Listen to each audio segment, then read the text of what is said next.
আমার উত্থাপিত প্রশ্নের তথ্যবহুল উত্তর প্রদানের জন্য আমি মাননীয় প্রধানমন্ত্রীকে আন্তরিক ধন্যবাদ সহ কৃতজ্ঞতা জানাচ্ছি। মাননীয় স্পিকার, আমরা ইতিমধ্যে লক্ষ্য করছি যে গত 100 দিনে মাননীয় প্রধানমন্ত্রী জনস্বার্থে অনেকগুলো জনবান্ধব কর্মসূচি গ্রহণ ও বাস্তবায়ন করিয়াছেন।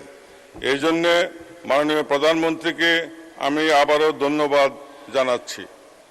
মাননীয় স্পিকার, সরকার কর্তৃক গৃহীত উন্নয়ন কর্মসূচি বাস্তবায়ন, প্রশাসনিক কাজের গতিশীলতা সৃষ্টি ও আইন শৃঙ্খলা স্থিতিশীল রাখার স্বার্থে সরকারি বিভিন্ন সংস্থার শূন্য পদ দ্রুত পূরণ করা প্রয়োজন।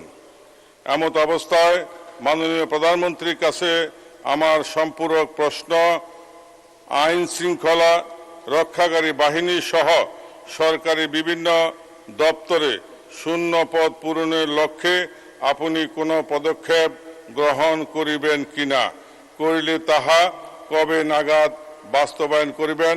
মাননীয় স্পিকার, আপনাকে ধন্যবাদ।